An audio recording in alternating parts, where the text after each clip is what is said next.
Good evening, everyone, and welcome to our Committee of the Whole. I'm Mayor Kevin Murdoch, and I'll call this meeting to order at 7 o'clock on November 19th. I want to start by acknowledging that we are on the land of the traditional territories of the Lekwungen-speaking people, the Coast and Strait Salish, known today as the Songhees and Esquimalt nations, and that their historic connections to these lands continue to this day. And also just want to point out and remind people that the proceedings will be live streamed as well as be available by video webcast at later dates. So if you're up here speaking, the back of your head will be recorded and your voice will be heard on that recording. The first item on our agenda, item number 1 of our Committee of the Whole meeting, is our Parks, Recs, and Culture Commission minutes. And I would invite Mr. Herman and Mr. Holding to come forward. And I'll let you just give a quick overview of the minutes. If there's anything you want to highlight, we have them in our agenda and members have read them. Thank you, Your Worship. I'll give a brief synopsis. The November meeting is traditionally the meeting where the provisional budget is presented to the Commission in preparation for presentation to the Estimates Committee in April. So typically there's not a lot of other items on the agenda, and that was certainly the case again this year. The Commission did have some discussion and review of the latest version of their strategic planning framework that they want to have come to Council will be in the new year. That document was referred to staff for commentary before and for a report back to the Commission at the January meeting. The Commission had also been asking for some information related to the financial performance of the Monterey Center. It's something that would be comparable to other similar or as similar facilities around the province as we could find, because they were comparing the facilities within the department that are obviously apples and oranges. So there was a report from the manager of program of recreation and culture to try and provide some comparison to other facilities, particularly in the Lower Mainland.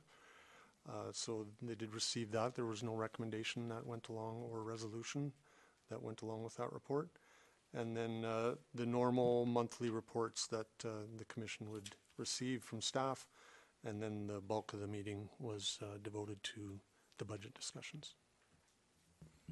Okay, thank you very much. I just point out in the amended agenda is a few things that were erroneously included have been removed from the June piece. So if anybody's looking for those, they're gone intentionally. Are there any questions of staff? Seeing none and looking for yeah, please go ahead. Thank you very much, Chair. Through you to the Director of Parks, Parks, Recreation and Culture, if I can get it right here. Thank you very much. I noticed in your report that with respect to the Arts Committee, that a certain piece of art has been selected for as being the most favorite in the last year. What are the plans to move forward with respect to that piece of artwork, please? If any. Through the chair, the typical process is once each year, once the favored piece is identified by the community voting, there would be a follow-up report coming to Council through the Commission with a recommendation to purchase using the Public Art Fund funding. Thank you very much. I wanted to just ask a question related to that general process. I noticed on our Facebook page, or I shouldn't say our, Oak Bay's Locals Facebook page, there's a whole discussion with respect to a piece of artwork in Oak Bay having to do with the one that's at Oak Bay Avenue and Fowl Bay. I don't know when's the appropriate time to discuss not only new pieces of artwork, but also potentially existing pieces of artwork that either may need to be potentially considered to be for change or removal or adjustment. So I just wanted to simply put that out there and ask if there would be an opportunity maybe for members of that Oak Bay local Facebook group to possibly present their views, not just to the public, but also to the Commission. I'm not sure who's there. Probably Mr. Herman. I'll throw that one to you. I'm not sure we have a process right now in terms of feedback of existing artwork. Not existing artwork. I mean, the typical process is there's a call for new artwork for the 2019 Arts Live program that has either, I think it might have gone out already, and those would be selected and installed, so there would be some turnover in the pieces of art in May, I want to say, April, May. So that would be, I don't anticipate any change in that process. If there are concerns about a specific piece of art, I mean, that has come up a bit in the past. The Arts Laureate typically responds to those concerns very well. And in my experience, once she is able to give some information to folks as to why the piece was selected and what it represents and things like that, people have typically accepted the explanation, and also knowing that there's going to be turnover and the piece will only be there for a temporary period. I've not been aware of anybody who's been unsatisfied with that. You may act as a bridge between yourself and the Arts Laureate, or even Councillor Braithwaite, who's the liaison to that group. So those would probably be the appropriate piece if you have someone who's raising concerns. All right, and no other questions? All right, is there any questions from the audience on the report? Not seeing any. All right, I'm looking for a motion then from council. Move receipt. It's the minutes be adopted, I believe, is it? Move adoption. Second. I think that's right. Yes. Is it receipt or adoption? I just want to make sure I got that right. Your worship, it's adoption. It is adoption. Okay, thanks. Just want to make sure we get it right. All right, any further discussion? Seeing none, I'll call the question. All those in favor? Opposed? None opposed. Thank you. Item number 2, we are on to the 2019 budget and strategic financial plan process. And I just, now Ms. Carter, the Director of Finance, is not available here today. One of the things that I when I saw this on the agenda, I thought it might be worthwhile for us. We have some work to do as a body, as a council, to guide this budgeting process and to give some direction, both sort of philosophical direction to staff, as well as what we are looking for in terms of timelines, not just in the next 6 months, but also over the next 4 years for the term, if we're going to have some goals. So one of the things I thought that might be worth doing, we can talk to this sort of very abbreviated timeline, but it might actually be worth, if the committee is amenable, to come back and meet and sit down with Ms. Carter and staff to work through some of those bigger budget issues that were at our strategic planning in January, that we actually have some of these sort of larger questions answered, and we can deal with some of the more specific projects attached. So I'm not sure if the body might be interested in tackling it in that way. I'll turn to Ms. Varela or Mr. Jones to see if that would be if the timeline works okay for that.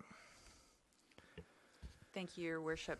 One of the things we were wondering about is if council would be interested in holding a special committee of the whole meeting on December 3rd to discuss details of the budget process and clarify expectations in a workshop forum with council earlier rather than later. We do have a couple benchmarks in there that we'd like to flesh out certainly more and actually peg those to meeting dates. The intent of this report before you was really to provide some high-level framework about how it would shake out on a monthly basis. But if council wanted to get more into the process earlier, you may want to consider a December 3rd special committee of the whole to do so. Okay, and we can certainly discuss this document in front of us here today. That is one option I thought that we might want to take advantage of, because I think what I've seen is that sometimes we don't, as a body, have much time and have to sort of sit down and set those sort of higher level goals as a body. So this would give us a chance to do something like that. I'll procedurally here, if there are questions from council to staff on the report. Ms. Patterson, Councillor Patterson? Thank you very much for this. It's a good reminder that there's quite a bit of work to be done in fairly rapid order. but I noticed it takes us through till April and May. I was wondering perhaps if staff could perhaps come back with this, just perhaps outlined right even till the end of June, because this has the estimates and the budget, all of the things, the compliance items we need, but it doesn't include the annual report. And since those three documents all tie in together, I think it would be helpful to have that added in too. Okay, I don't think that'd be a problem. Any other questions? Councillor Braithwaite? Actually, just a comment. I think that perhaps having something on December 3rd where we can discuss more fully would be a really good idea. And then what would that do to change the timeline that would be in this document? Anything at all, or? Through the chair, no, it wouldn't change it as proposed. Again, pretty high level, and part of what we could do on the 3rd, if council was willing, would be to refine the calendar a bit more down to meeting dates. And then just one follow-up. So then if that's the direction that we chose to go, which would be to have a committee of the whole on December 3rd, then for this report, would we then just receive this report at the appropriate time?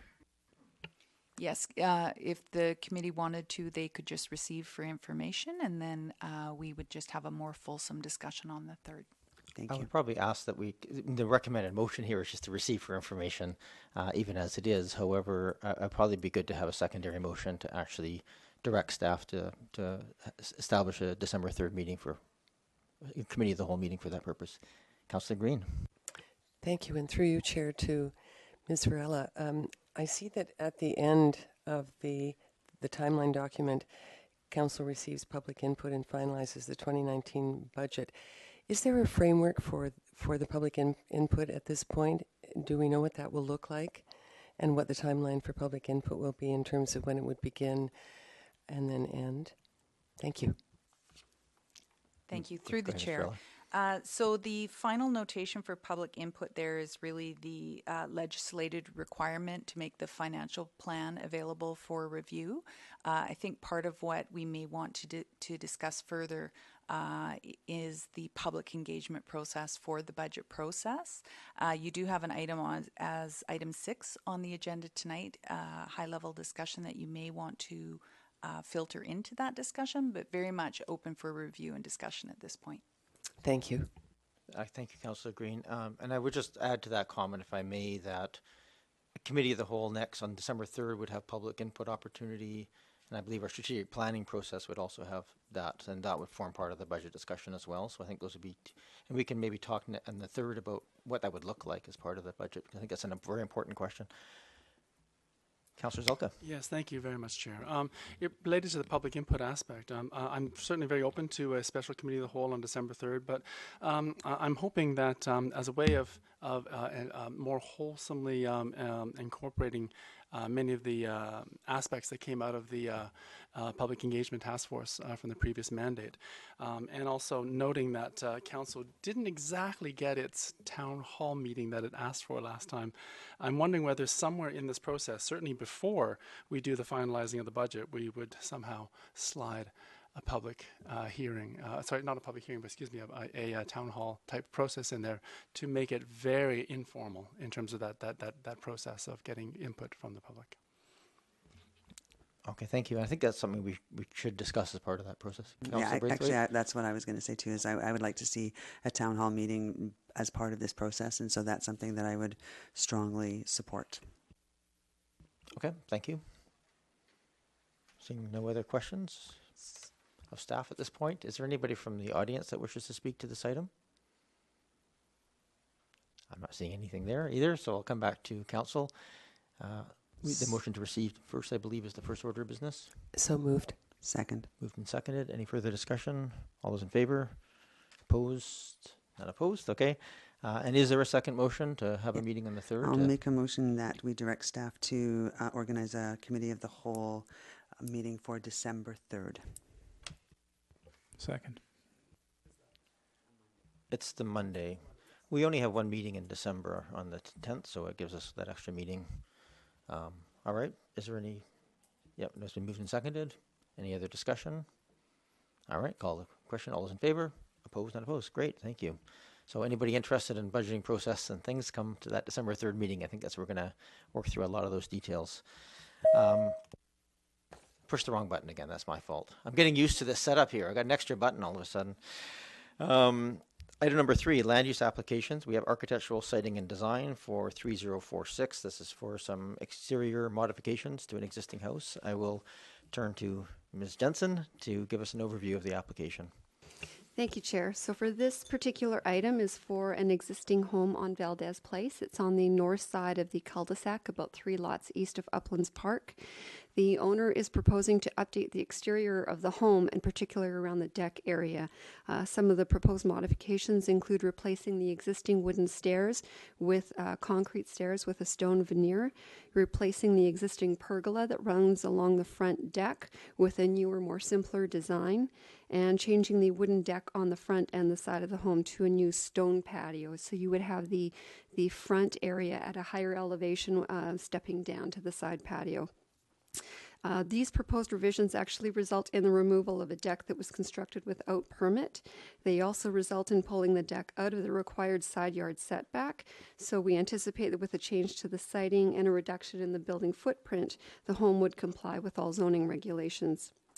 The advisory design panel was generally supportive of the application and recommended only minor changes which have been incorporated into the design.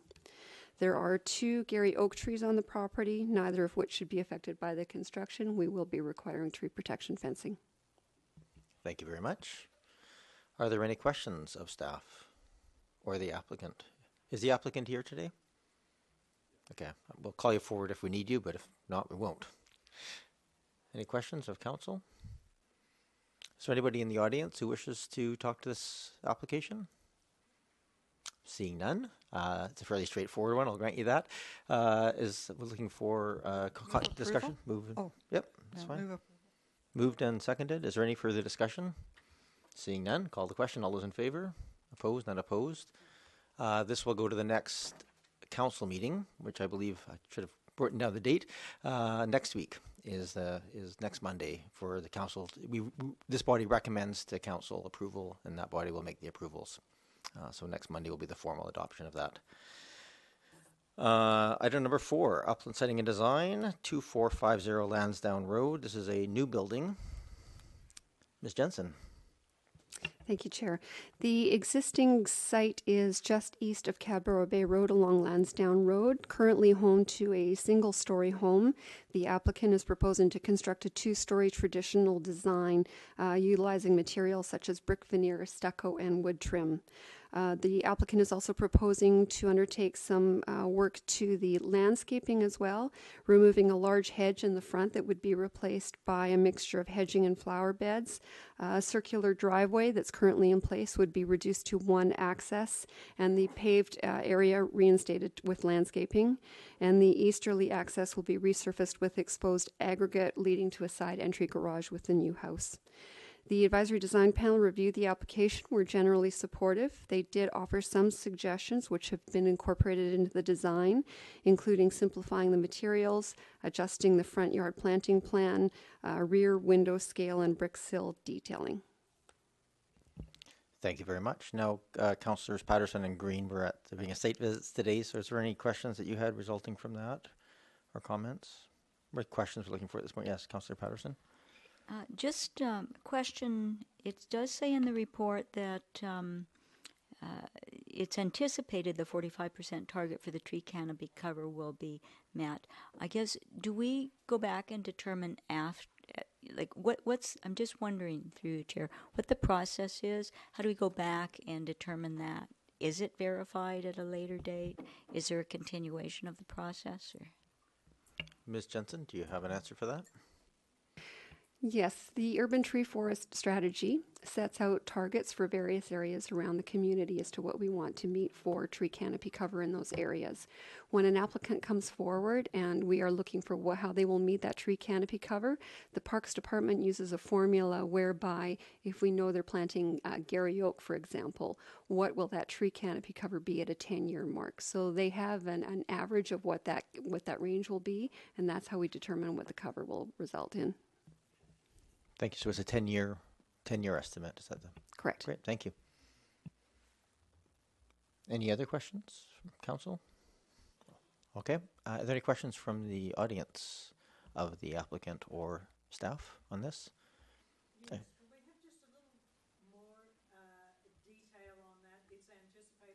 You have to come up and just, sorry, say your name and address. We're a formal system, semi-formal system here.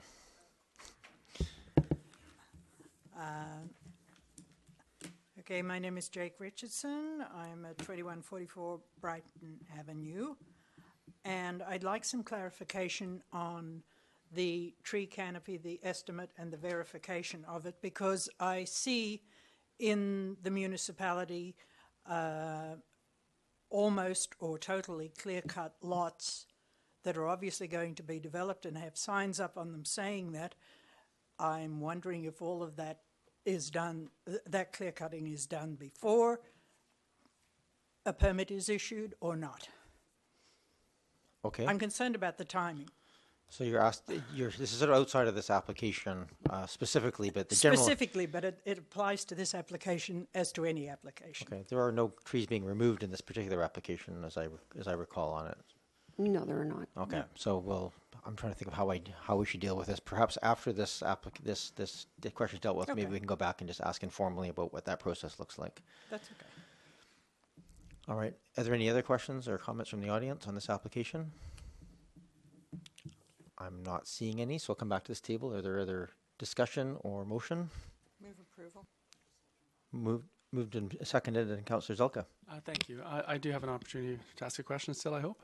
Oh, sure. Oh, great. A quick question through you to staff. I see that the FAR of the new building is 23% and what's allowed is 25%. Is there any indication of what the FAR of the original building is that's being replaced, please? I couldn't quite figure that out. I'm sorry, I'm afraid I don't have that information with me. We could certainly get it to you. It's not a large building, though, on there right now. Any other questions or discussion? All right, I'll call the question. All those in favor? Opposed? None opposed. Thank you. I will just go back quickly to Ms. Jensen before you leave. Is there a process currently for, restricting the removal of trees prior to a building permit being issued on a lot? Our arborist would be much more qualified to answer this. We do have a tree protection bylaw.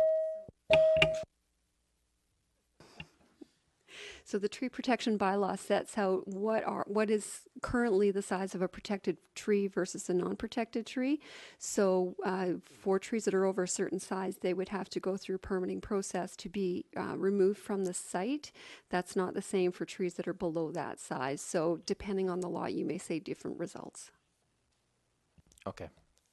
Thank you. Councillor Green?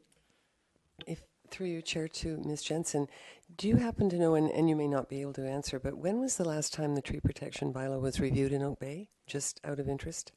I'm just going to bring this back because this is actually coming back to this body soon. That report came and it was endorsed in principle by the previous council, but staff have taken it away to work on some of the details about. Right now, the 45% is a goal, but it's not written into a bylaw or anything of that nature. So that is coming back to this body in the fairly near future, I understand. Okay, thank you. All right. I've called the question. We're good. We're going to move on to the next item here on the agenda. Thank you. I was interested when we get sidetracked or side issued like that. Item number 5, we have architectural siting and design, ADP 00100 607 Island Road. Very similar to a Uplands design approval process in that there's no variances, but because it's a restricted covenant, it has to come to the municipality for approval of siting and design. So Ms. Jensen. Thank you, Chair. So this property is located at the end of a private strata road. There are about 10 properties associated with this strata. The property itself, again, at the end of that road, it also borders on Byng Street to the east side of it, but the road is not constructed at that point. An existing home, the owners are proposing to replace the existing windows with new vinyl windows. They are proposing 2 new window openings on the west elevation, so that would be facing the Strata Road.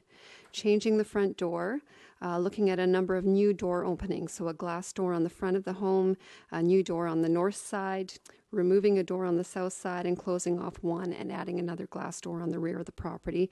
They're also proposing to replace the garage door. They are also redoing their existing patio. That particular item does not require council approval as it's not part of the building, but we will be requiring an arborist to be on site to ensure no damage to the protected trees. The advisory design panel advised the changes were an improvement to the existing home and recommended the application be approved. Thank you, Ms. Jensen. Are there any questions of staff or the applicant by council, or by the committee? I'm not seeing any. Is the applicant here? I see just at least one. Is there anybody? Ms. Patterson, do you have a question? Yeah, just in reading the arborist chair, through you, Chair. Again, this is about more for the arborist or the tree people, but they're not with us tonight. The arborist report did say that the final grade of the patio will really influence whether or not there will be the ability to retain a significant tree. How is that determined so that is it part of the landscaping plan that they set the grade of the patio to try and protect the tree, or is it simply done as the design element around the house without regard so much for the preservation of the tree, but the design of the patio? Ms. Jensen, is that a clear question for you? In this particular case, redoing their patio would be like anybody taking landscaping on their personal property. It's not subject to the same type of regulations as you would see in uplands for their landscaping. So in this particular instance, when they're proposing to undertake works on that site, they would be working with our arborist to best determine how to protect the existing trees that are there. So in this case, they are working with Parks for any requirements for special construction techniques or looking at different ways to alter the patio. Thank you. Seeing no other questions, I just have one question on this, just from a process perspective. It's a covenant between the strata and the municipality. So, and I noticed it went through design panel in this case. So, is the strata have to approve that it changes as well? And has that been done as part of this process? Yes, the strata is also involved with this. They have to issue their own approval, which they've done. Okay. So we follow there after they've approved it, and it comes to us for our piece. And is it normal for it to go through a design panel in this situation? Because it's been design related and attached to this covenant, yes, it was coming through design panel. Okay. Thank you very much. Was there anybody else from the audience who had questions on this application? Seeing none, I'll bring it back to this table. Are there any discussion or motions to make by the committee? Move approval. Second. Moved and seconded. It'll be faster on these moves and seconds. All right. Any other discussion? Seeing none, I'll call the question. All those in favor? Opposed? None opposed. Thank you. And so same process as the Uplands Design application. Next week, it'll come to council for formal consideration and approval. Thank you. Item number 6, our Citizen Satisfaction Priority Survey.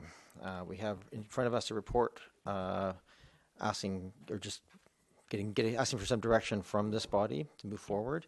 I'm going to move this through the regular process of asking questions and pieces, but I'm not sure if there's a desire from this body to go down this path. So maybe I would just get a sense if people want to. If it's something people are interested in, then let's get into the details of it. And if it's not, then maybe we'll not go into spend a long time talking about it.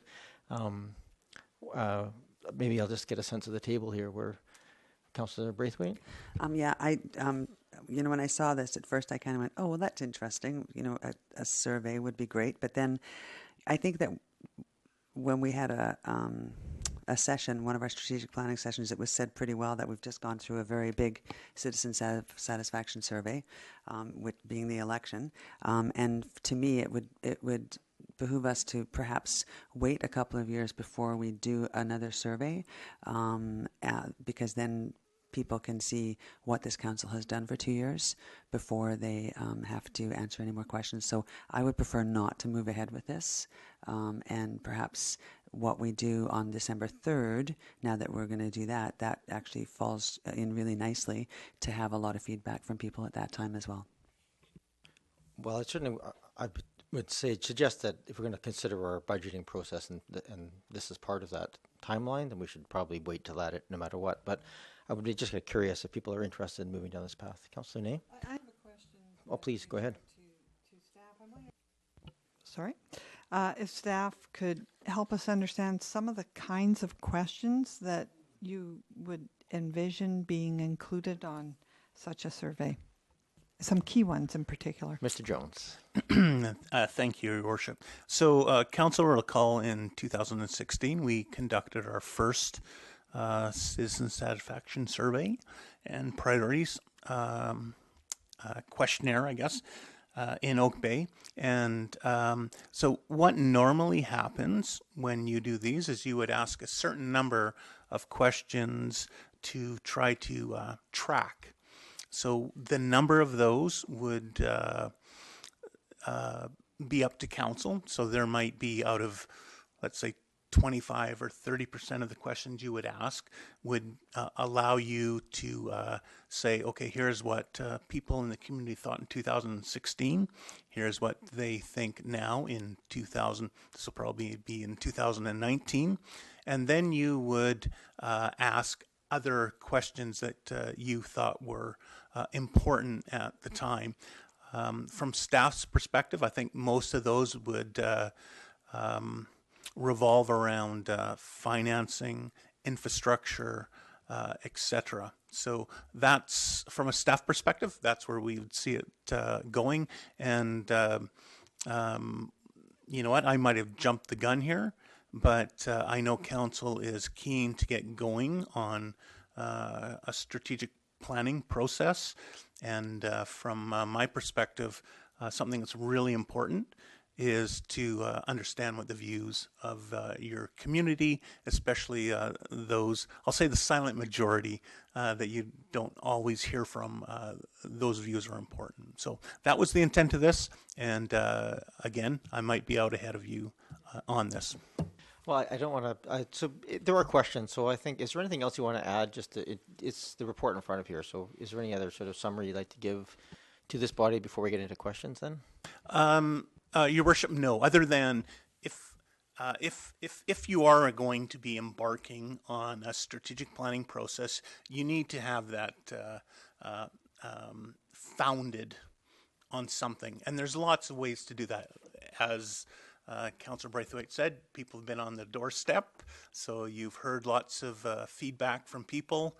But there's other important ways to gather that information, and one of them is through a statistically valid and reliable survey. Thank you. We all have a hard time with that word. Councillor Green and then Councillor Zelka.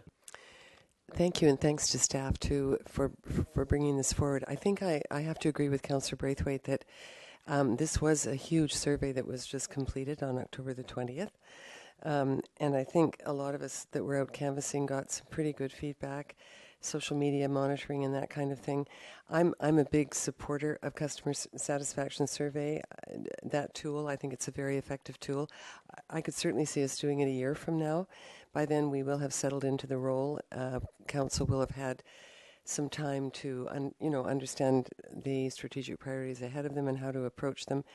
And same with staff, they'll have had a chance to work with this new council. And a year from now, I think would be timely, perhaps more timely, but I don't want to rain on your parade either, through you, Chair, to Mr. Jones, because I do agree with you in principle, definitely.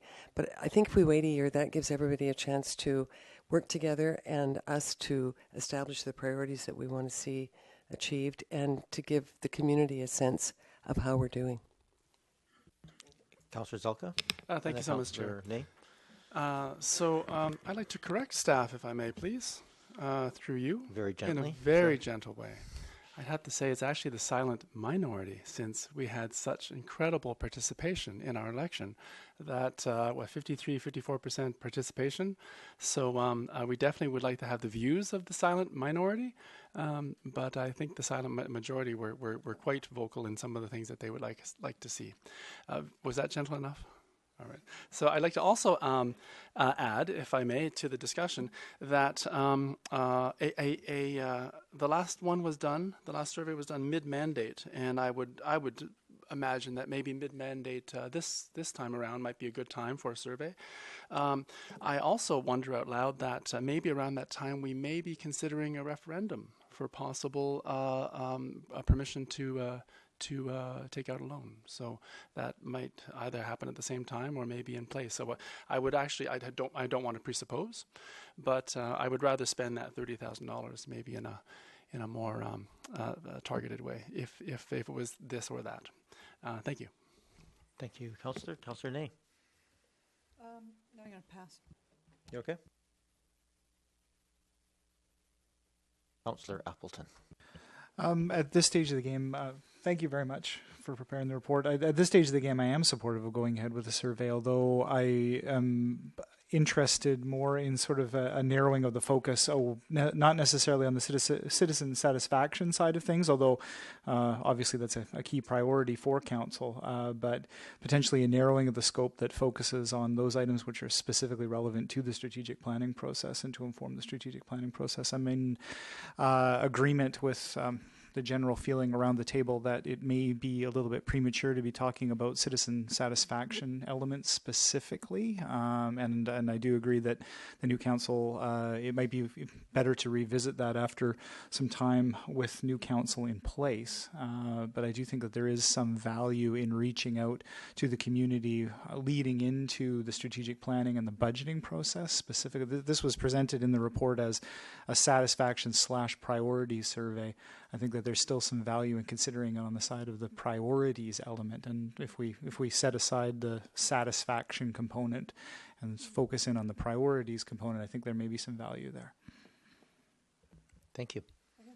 Councillor Nay. Yeah, I'll throw this in. Is that I take the point about it being early and we've just had the election, but I do like the idea of us setting the benchmarks at the front end to inform our decision making, and I don't really see it as much as a survey about how we're doing, but rather as gathering information to help inform what we do in the decisions we are making and prioritizing.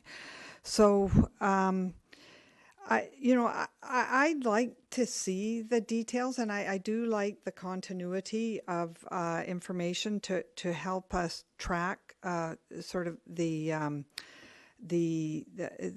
mood of our and the issues that are of concern in our community. So I'm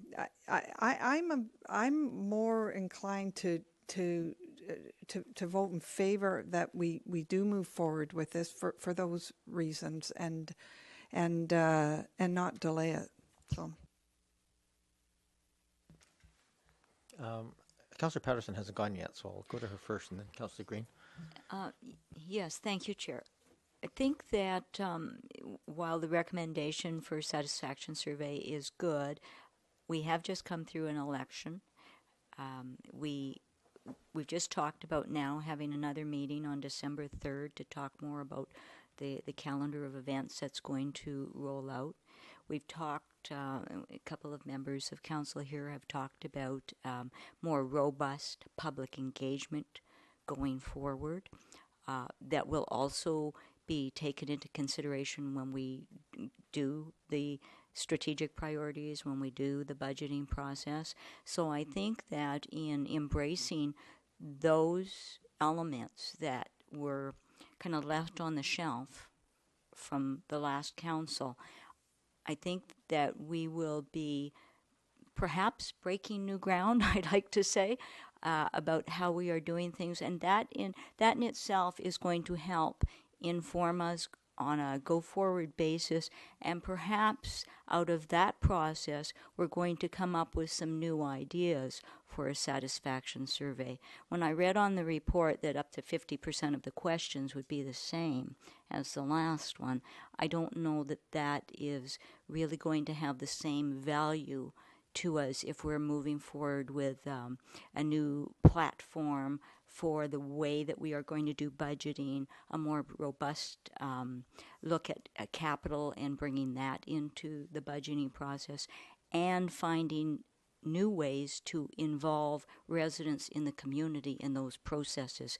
So I would very much favor delaying a satisfaction survey at least until we get through the first year and are able to better gauge the direction that we want to take with what we've learned in the first year. Thank you. Councillor Green?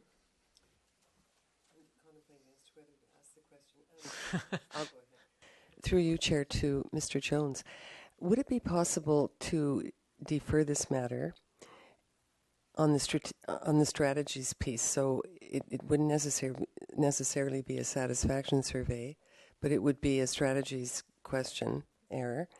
Would it be possible to defer this to have you bring back suggestions about what kind of questions would focus us on strategic priority setting? Is that, I don't know if that makes any sense. I think I'm going to jump into on this, Okay. and I'm Mr. Jones, you're welcome to correct me on this. I'm listening to the conversation here, and I hear sort of two options. One, go forward, or three, go forward with it, just receive the report and do nothing for now. Or the third option here may be, because I'm listening sympathetically, actually, with some interest, the idea of using this sort of tool as part of our strategic planning tool, a bit more strategically in terms of guiding some of those discussions. And I'm probably leaning on this one to maybe just tabling this piece to that November 3rd meeting. And then as we go through what we're trying to do, this may be one of the tools that we decide to use as that piece. I'm happy to call the question on it, but I'm getting the sense that it probably won't pass as it stands right now. So it may be better to consider it then. And then as part of that, if there's a gap in our public engagement at that point, that's something that we need that would guide us, then we can leverage this tool at that point to mix the two, to be a bit more strategic, as well as the satisfaction piece to give us that information. But those are probably the options that I see in front of us. I'll leave it to the wisdom of this group. If someone wants to make a motion. Can we receive this and then it can come back at another time then? Would that be the appropriate motion? Your Worship, you could just receive it for information, or refer it to December 3rd, whatever your preference is. So if one of those two is fine. If we refer to the November 3rd, it'll form part of our agenda package as part of our consideration piece. It's fine. Either one is fine. It doesn't come away from our options at either way, so it just won't be there as formally on the 3rd. I'll move to refer it to the December 3rd meeting. Seconded. Moved and seconded. Any discussion on that? I'll call the question. If it fails, we'll go to something else. All those in favor? Opposed? We can leave it to me. I'm happy to see it go to the meeting of the 3rd. It'll form part of that package, and that focus will not be on this agenda item. It'll just be there as one of the tools that we have to consider. So, motion passed. It had to happen at some point. So with that, I will. That is the last item on our agenda. We do have a recessed in-camera meeting that we need to move back into. So if I could just have the motion, Ms. Patterson, do you have the motion to read to move it back into in-camera? Yes, I move in accordance with Section 90, subsection 1A of the Community Charter that the open portion of the meeting of council be adjourned and that a closed session be convened to discuss personal information about an identifiable individual who holds or is being considered for a position as an officer, employee, or agent of the municipality or another position appointed by the municipality. Second. All those in favor? Opposed? Not opposed. Thank you. Thank you, everybody, for coming out tonight.